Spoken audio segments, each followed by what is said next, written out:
time bending and blips. We're in a whole nother stratosphere. This is so my world. This has been a really crazy day. Can I tell you, like the plumbers wanted to come and fix the filter, and I'm like, no, I'm going live this afternoon. You can't do that. Then I got a call, like the propane truck couldn't get in for the propane. I'm like, oh my God, what is happening? What is happening? This is so weird. I have no blocks. I am open and receptive to everything going smooth and easy. And then there's all this, and then there's the random YouTube's live. No, it's not. Yes, it is. Okay, whatever. So I'll make it up to you. I promise I'll get my act together. So funny. So what was our question? Oh, do I think that God or the universe holds certain people back from blasting open as it's not divine timing? No. How's that? No, I don't, but I think you can. So I have a story. So when I was working as my business, as my other business, when I was doing private sessions, I would sit in meditation every day. I sit in meditation now differently. Then I was studying. Now I just like go way high. So I was tuning in, and my main guide came through and said, we're going to block you from Astral for a while. We're not going to allow you to have mediumship sessions. And I was like, what? They said, just for a few days, we want you to get in touch and really work solidly in angelic realm and upper. And I was like, what? How can you do this? And they said, no, we didn't do it. You did it. You set this up before this incarnation, that at this level on your journey, oh, I'm getting chills, that at this level on your journey, you really, if you weren't already solid with angelic, you wanted a timeout so that you can be consumed in the light of that realm and higher. And I was like, whoa, I did this? And they're like, yeah, we're just reminding you. So it might seem like we're cutting you off, but we're not. You, on your soul journey, cut you off. So, Amanda, here's what I think. I do believe in divine right timing, but I firmly believe we're co-creators. I've done too much of this work too long, too often, and sat with spirit enough to know that we co-create everything. It's my take, sit on the mat and figure out your journey, and your truth, but see if that resonates with you, right? Doesn't mean I have all the answers to what I've co-created or experiences that I've come through. But if you have a place where you're having your psychic impressions blocked or your empathic abilities blocked, or you used to be able to read people's minds, clair-pensée, but all of a sudden you're not able to anymore, and you're really feeling a disconnect from spirit guides or God or whatever, dark night of the soul, whatever, is I'd reel it back and talk to your soul self and say, what's coming up here?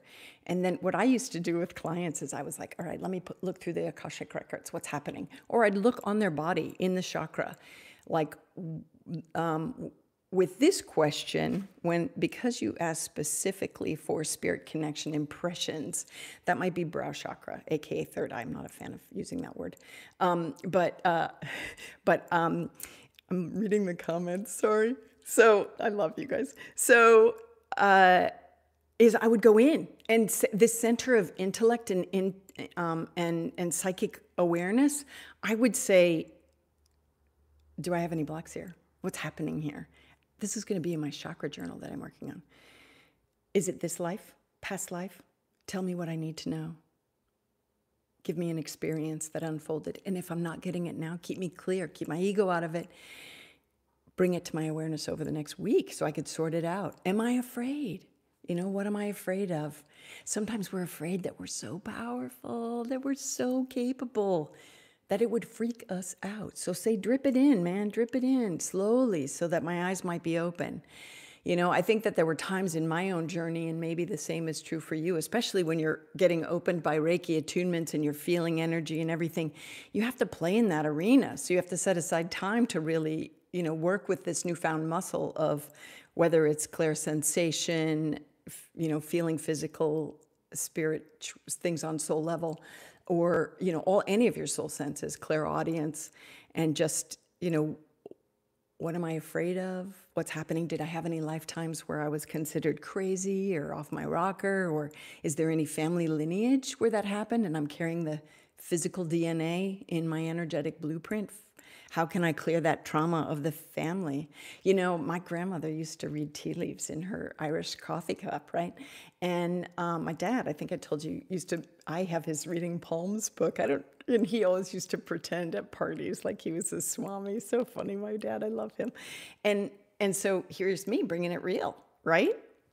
Bringing it real. So name it, claim it, own it, and say to yourself, okay, I'm safe. This is a lifetime where I'm safe. I'll know who I can talk to about this. I'll find the right community for me. I'll only be guided to the right teachers. I will spend time with the wisdom of my soul. I will be able to discern truth and untruth.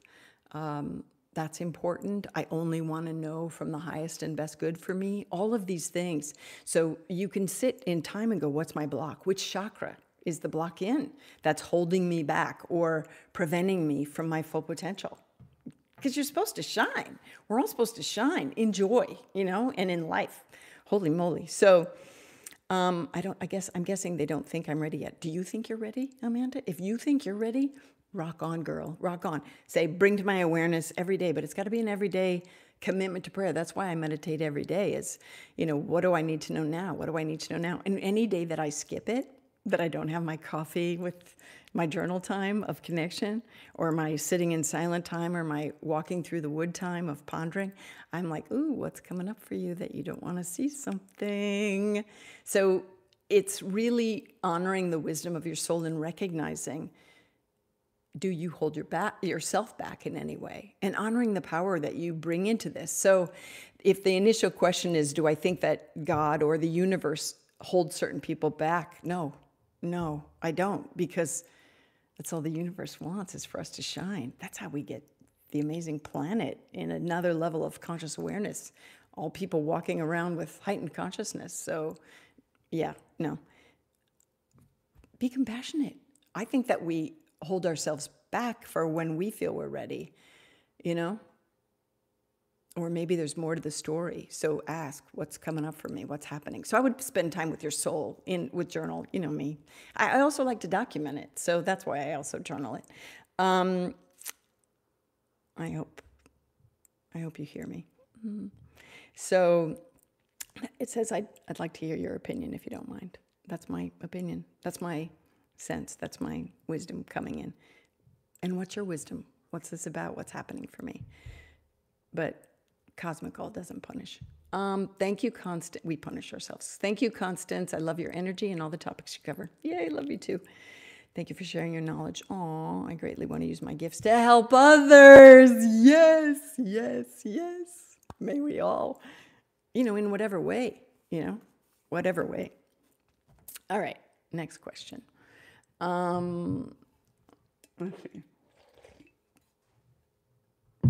Let's see. Dear Constance.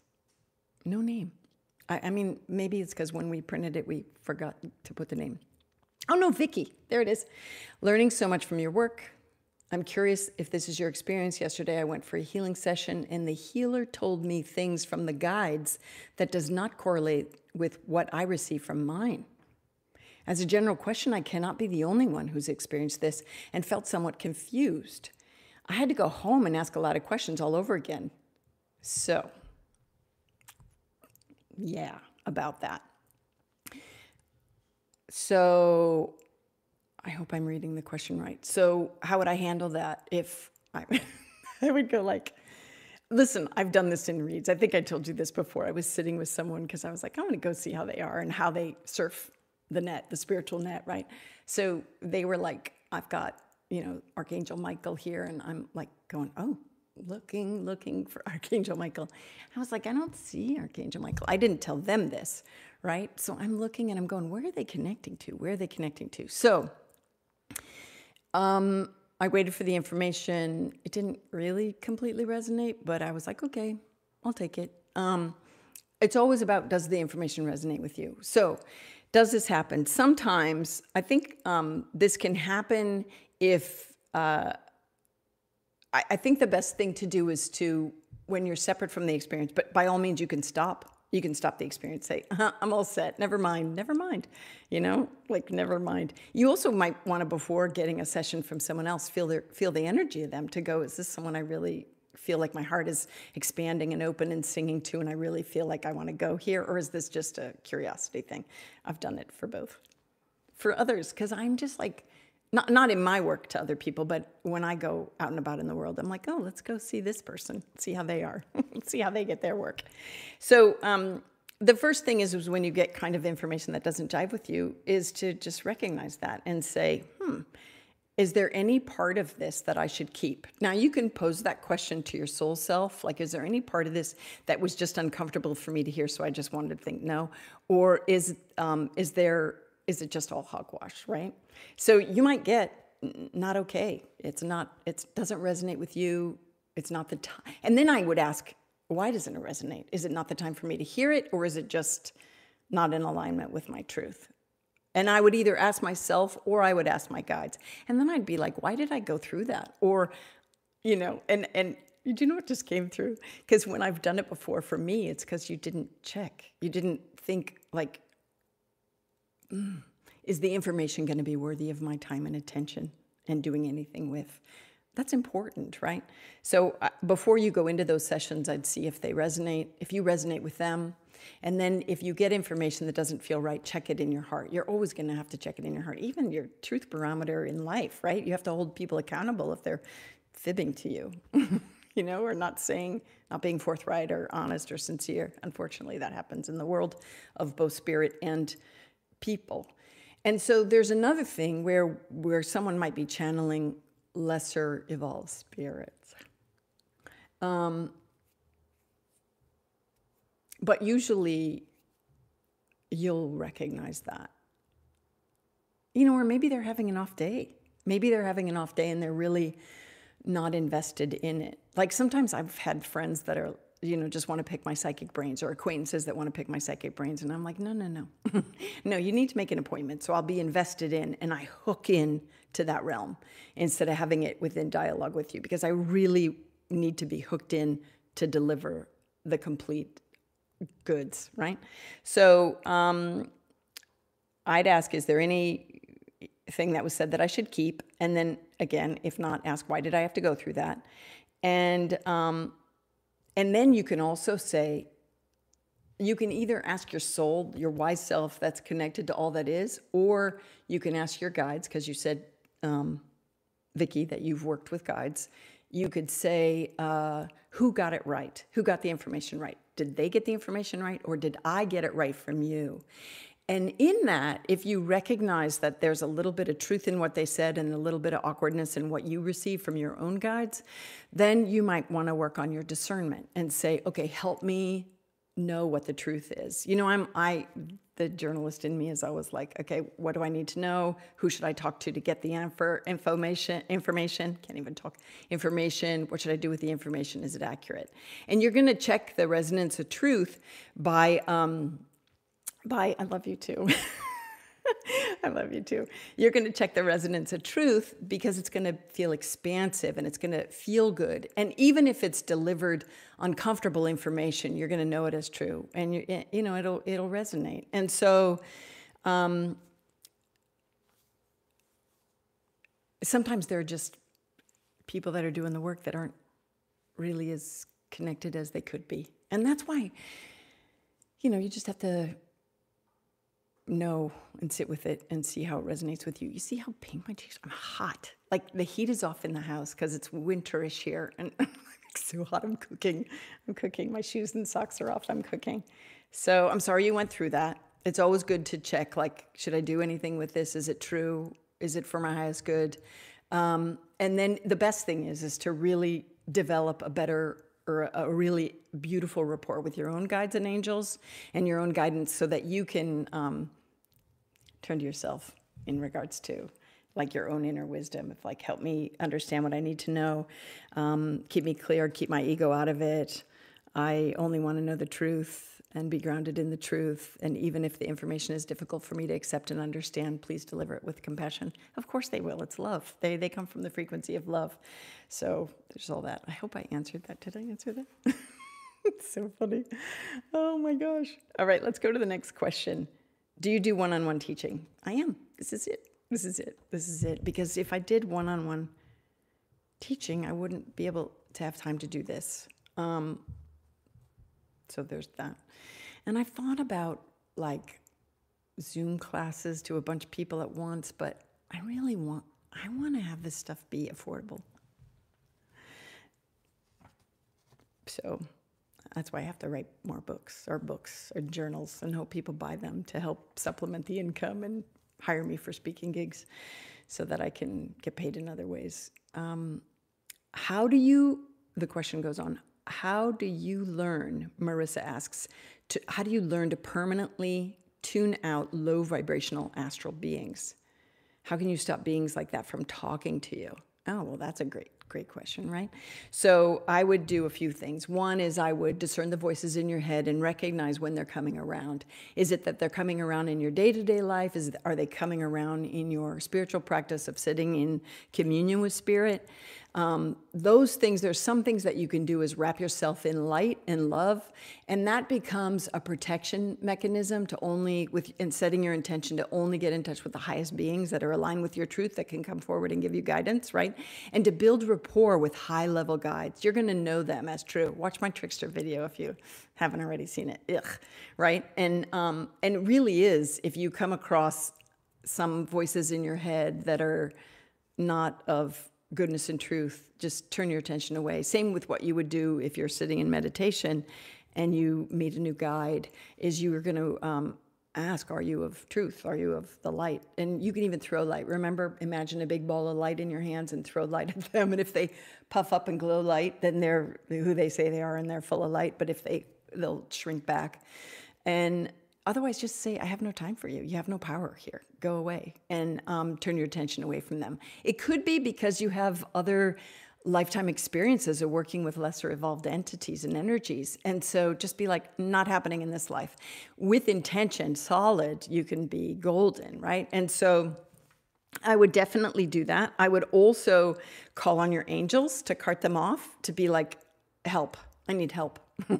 Help right now. Get them away. Help align myself in the light of truth and help me move forward on this. So again, this is if you're taking a dedicated spiritual practice to sit in time. And I want you to do that. Why? Because as you do that and you align with the light, you're going to amp up your vibration. You are going to shift your consciousness and shift your energetic frequency so that the dark stuff or the heavy stuff won't be able to even come get to you, come talk to you. They can't hang in that space. They can't hang in that vibrational frequency.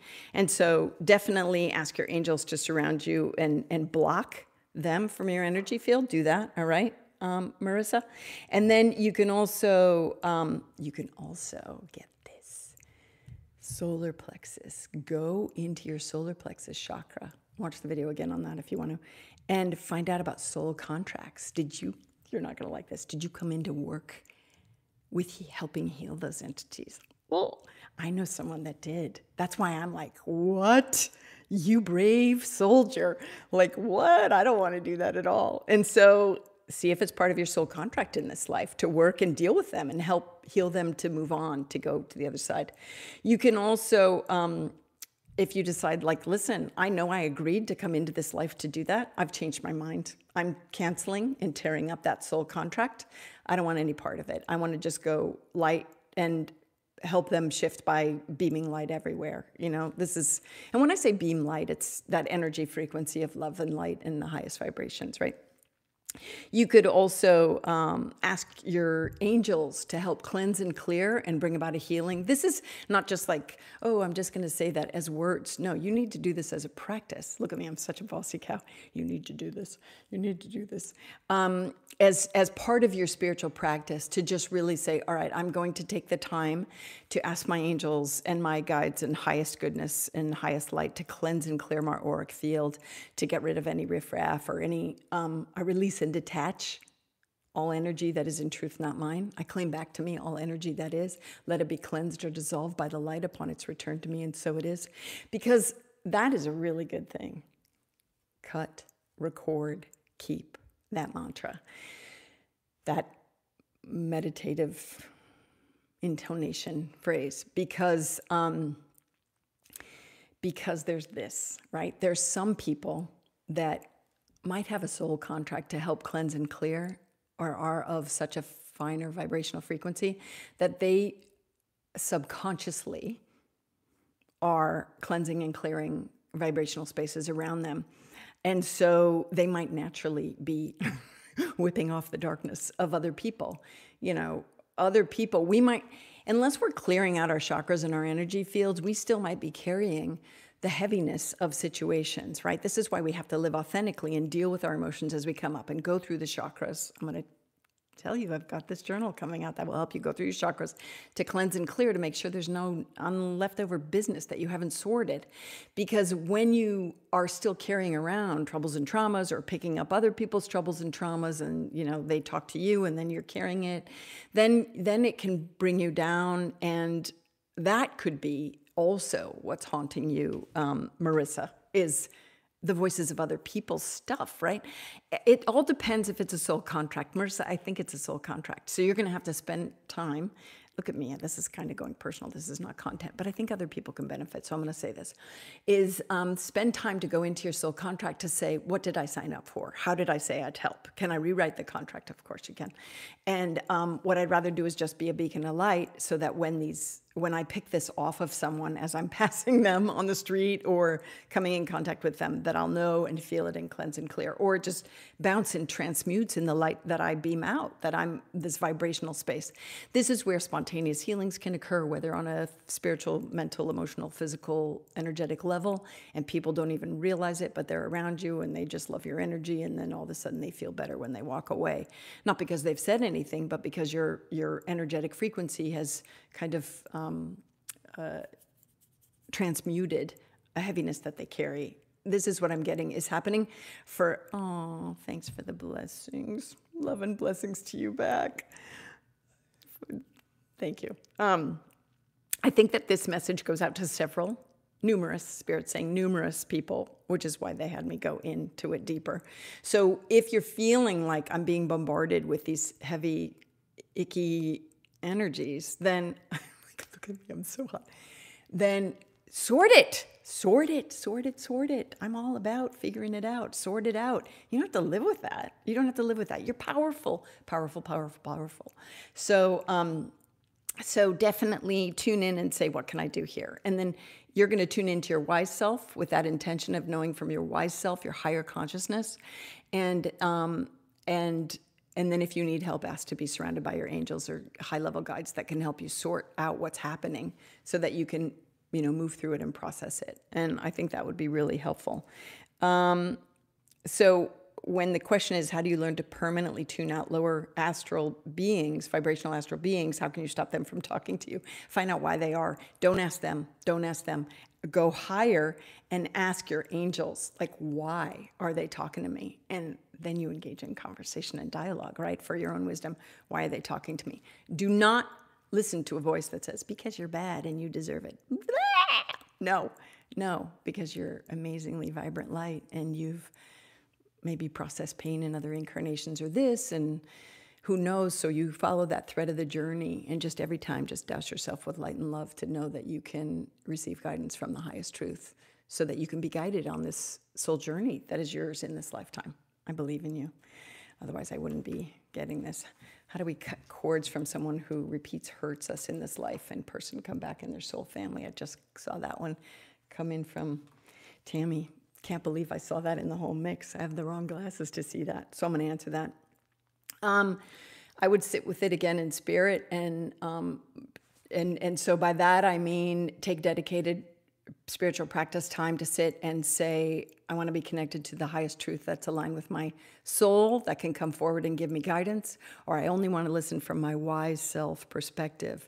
And you can go in also, or to your solar plexus or your sacral chakra. Remember, if you've seen the sacral chakra video, it's about soul contracts, and ask, because a lot of times when there's cords to other people, it's through the sacral chakra, relationships, sexual issues, creativity, and new beginnings. And you can ask, what is this about? What's this contract about? And how do I resolve it and move on from it? Because it's not your job to carry someone forever. Spirit says it's your job to carry you. And that doesn't mean we don't help others, but we don't drown in the helping. And so I need a drink of water. So I lost my train of thought. So there's different visualization techniques that you can use to cut a cord. Usually they get plugged back in though. I mean, I've found it in clients that I worked with when I had them on my table, treatment table with Reiki, is they'll hook back in. The second, Tammy, it could also be because you're an empath. So the second you think about them, you're plugged in. So you've actually, remember those old telephone operators that would plug the cord in so they could hear and connect? Anytime you tune in, you're an empath. So anytime you tune in, you're connecting. You're tuning in, you're connecting. And so because you have this caring heart, right? You want to help heal and service. And so what I would do is instead, well, you could do that. You could totally do that. But what I would do also is to get guidance from above or your wise self and say, is it for my highest and best good to be doing this in the process that I'm doing it? And how can I help resolve this? And sometimes it's walking away. Sometimes it's changing your behavior. It's usually changing your behavior because you can't change someone else's. You can influence, beam them light and love. You know, a mirror with pink light around so they're reflected and they get how they are. Pink light so that it doesn't go heavy on them, but it's surrounded with love. And really recognizing, your part in it. What's my lesson here? There's, when I did Reiki and healing stuff, I would regress people back to the moments and the soul contract. And then I'd say, okay, what do you need to do to, or understand or come in awareness with to help sort and complete this contract, right? And so sometimes that they had, been cruel to the person or whatever, or said, I'll love you forever, every single life, ad infinitum, all eternity. And they needed to be like, I need to be done with that because the personality that you are in this lifetime doesn't jive with the personality that I am or whatever. So we would sort it all the way to the end, send them off with love and light. We'd actually ask the other person, and you could sit in your own quiet time. What do you need me to know as a soul? This is what I need you to know. This is what, what I'm picking up. This is what I want from you. This is what I need from you. This is what I can offer you, whatever, all these things. And then I would say, okay, do you want Manjushri's flaming sword or St. Michael's cobalt blue sword? And I'd have them envision the cord going out of them and then cut the vision or, light the vision, light the cord or whatever it was to dissolve it. It was just a visual to help them get clarity.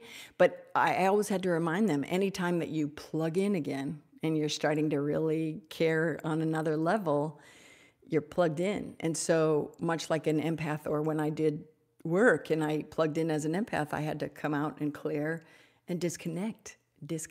And so I think in that you have to recognize when you're connected and what's that about. And you can ask, what is this deep connection about? Why does it keep coming back?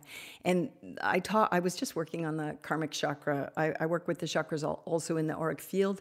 And the karmic chakra has to do with what's my karma? And is there any unfinished business that I need to look at that's bringing forth patterns or patterns of behavior in this lifetime that no longer serve and suit me? So it's just like, what do I have to look at here? So there's that too. God, there's so many different ways, right? There's so many different ways. So I hope I've given you some, some thoughts or ideas or different ways that you can consider. There's that. And you can ask your soul self, aligned with the highest truth, light and love, what do I need to do or know to resolve this? Because it's not serving me. It's exhausting me, right? It's always into the wise self that's connected to all that is. We all got it, babes. We all got it. So this one comes in from Laura. Can I use or throw some oracle cards? Can you? Absolutely. They're tools of divination. It's your intention. I've thrown cards. I have an oracle deck that I want to create. It's been on my mind for decades. It's so cool. It's so cool. I even wrote Hay House and I said, listen, I have this Oracle deck that's phenomenal. I didn't hear back from them. Maybe one day I will. It's really good, but I have all these other writing projects that I'm working on. So no, you know, people are like, oh, it's connected to what? What's it connected to? It's connected to your soul. If your intention is to say, give me a pictorial image of what I can't see clairvoyantly through the visionary experience of what path I'm meant to take or what I'm supposed to know about this person, then, you know, people have thrown bones and cards and sticks and everything and coins and the I Ching since the beginning of time.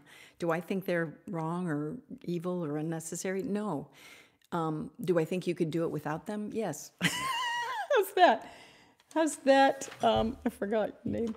How's that, Laura? I think you could do it yourself. I think you could go, you know, what do I need to know in this situation? And if I were to see a picture that happens to be a card, what would the picture be? Oh, you know, whatever, 5 of Swords, 2 of Diamonds, 3 of Hearts, whatever, all those things. 7 of Wands, 10 of Wands, 10 of Wands. Yeah. Okay. So yeah, you can do whatever. You have to ask you that. Yes, ask you that. I definitely. I used to, did I tell you I used to do kitchen table tarot for teenagers and high school kids that maybe didn't have the finances to come for my $200 an hour read, but had $50. And I would always say it would be like, I don't know, 20 minutes, but I always went way longer. And it was easier for them because I think I freaked them out if I just sat opposite them and just started talking about their soul and what I saw. I was like reading their soul. So I would use the cards, and I would definitely say what the book version was, but then I'd also go into their soul and tell them, and they're like, you can see all that from the cards? And I'm like, yeah, kind of. Oh, look at my glasses. These are those bifocals. I didn't know I didn't change my other glasses. Okay, so next one. This is about the Jobs in Heaven video. Do you know I lost a few subscribers because they didn't like that I was using the word heaven? Okay, how about the liminal space, the space between? I was under the impression, comes the question, I was under the impression that once you step over, all emotions return to balance vibrations. So why are there those you seem to be in a waiting state to shift? Why are there, well, I'm going to reword it. Why are there people that seem to be in a waiting state to shift? I thought in the blink of an eye, you're back to source once you pass. Not my experience. I love children and assisting young people in this lifetime, so it really hurts me. It really me to think that their pain continues. They don't have pain. They definitely don't have pain, but they definitely are like, what just happened? And so that was the story where I was tuning into we were just throwing tarot cards.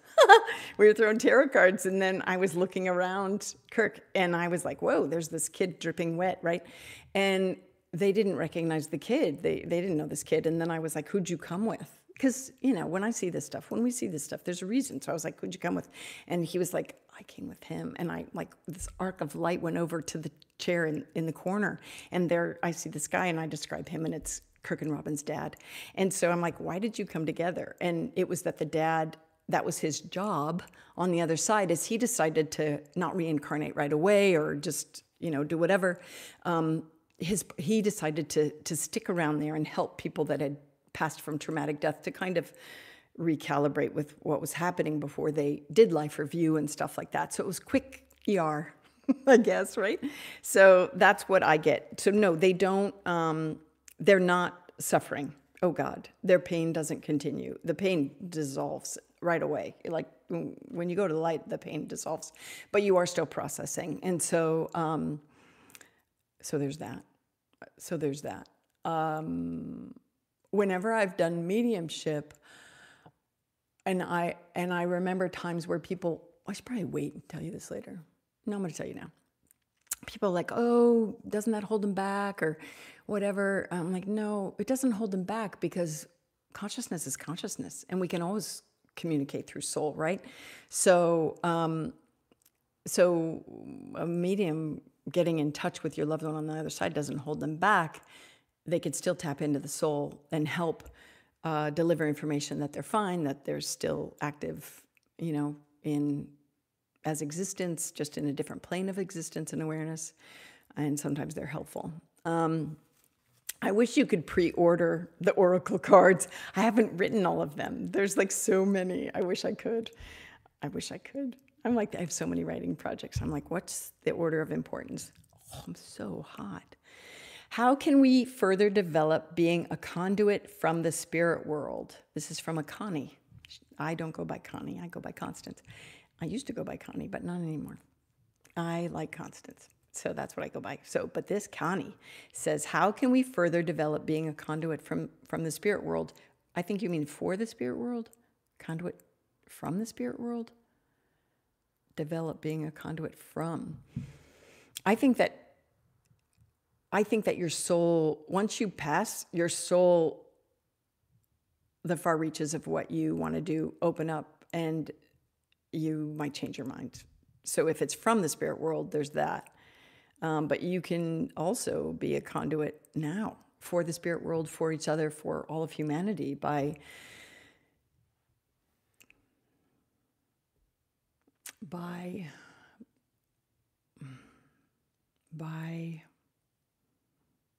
I don't have the words, vibrating from the love frequency. You know, you can work on your soul senses, develop them to heightened awareness so that you can be in touch, not only from your physical world, but from spirit world. Remember, your body and soul, and if you only live through your physical senses, you're missing half your life. And so a way that you can further be and develop as a conduit for the spirit world and for everyone on the planet is to develop your spiritual practice of relating to your world through your soul senses, by way of your soul senses, because that automatically jumps you into higher consciousness, and it brings you to a heightened state of awareness, and it shifts your vibrational frequency so that you are a power pack of light on the planet, which we need right now. We need that right now.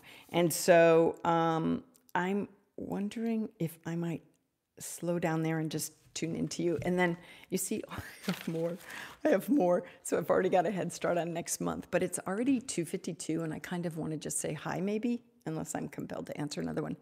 But, you know, that's why hopefully people are waking up on the planet more and more and more. And I'm supposed to do another one. Sorry. Isn't it so funny, right? What does this one say?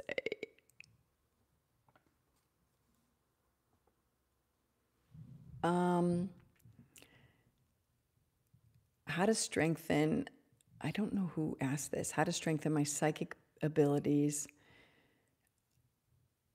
Do you have any advice?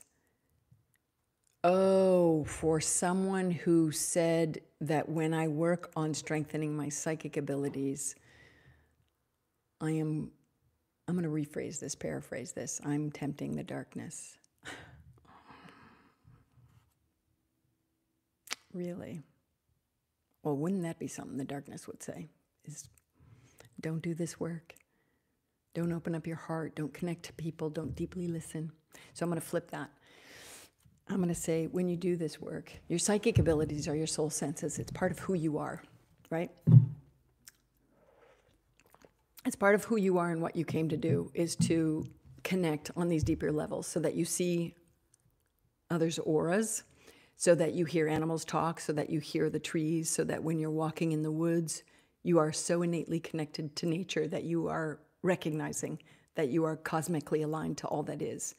That is what developing your psychic abilities really is about. Your soul sense abilities is about coming in a line with your highest potential in this life. And we need everybody on board, because when we are in that place, we are one.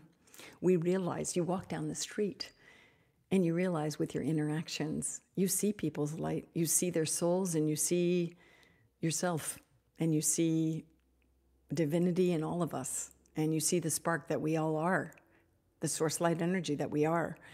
And if that's what comes from developing your psychic senses. Now, do you just want to stop and only do reads for people that no, see, reads are good too. I helped a lot of people with reads. It's all about intention. You know, you come in with skills, and what's your intention with the use of the skills? But if you have someone in your life that's giving you a hard time, then it's not, psychic comes from the word psyche, meaning soul. I'm developing my soul senses. It's what any visionary or mystic was able to see through, was through the visionary experience and hear sounds that other people couldn't hear on an auditory level, and know and feel things and read hearts. This is all that you do when you start to study your soul senses, and you use them in your day-to-day life to make better decisions, to make greater connections to each other, to choose your innate skills and talents, to work with them in your life. You know, especially clair-pensée, right? Which is mind reading, which is how did people get to that thought? And that's what I would use. I would use clair-pensée.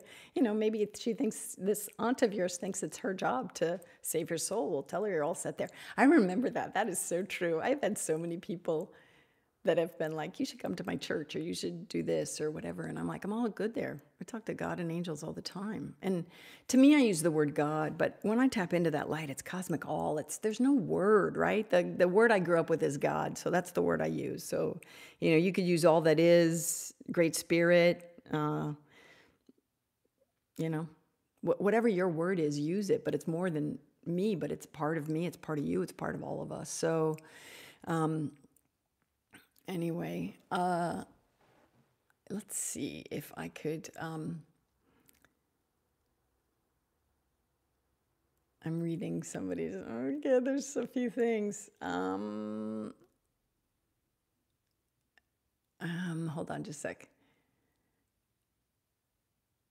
I think that when we come in knowing that we want to help in various ways, then you're meant to help in various ways. Like if this is like I know I'm meant to do whatever, then I want you to sit with that. I want you to sit with that. And by sitting, I mean take time in a dedicated spiritual practice where you can't be disturbed, where you light a candle, where you set aside time. My newsletter in, I think, January, February, or March or something is going to talk about that. I'm going to give you pointers, you know, because it's really important to sit in this dedicated spiritual practice to heighten your awareness to these other frequencies. And the frequency that's really important is your wise self, is that we all carry this innate part of us that's connected to all that is. And when we take the time to listen to that voice, it resonates because it's our soul talking to our conscious mind, right? It's our higher consciousness talking to our conscious mind. And when you recognize the truth and the resonance of truth in those experiences, you can't help but, you know, cry, or your heart gets warm, or you just have visceral reactions and spontaneous experiences. And then when you align with that greater truth of who you are, that authentic self, the universe meets that. And then the mystical magic starts to happen, and you decide to, I'm going to look clairvoyantly this week, or I'm going to listen and discern the voices that I hear, or the thoughts. Oftentimes it just comes as a thought in your own voice, in your own head, you know? And it's, I'm going to start to discern those thoughts to say, is one inspiration? Where are the voices of inspiration? And do I want to listen? And how do I align with it better? You know, I don't have any time for anything but the highest truth. All of these things, right?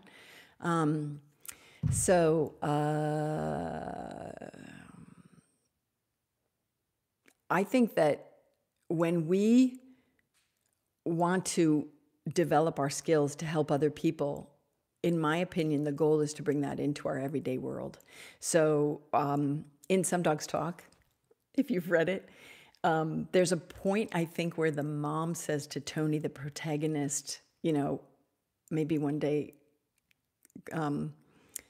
telepathic communication or clairaudient communication will be taught to veterinarians so that they can talk to the animals. I think that's a skill, right? I think a surgeon or a doctor tuning in empathically to their clients and patients is powerful.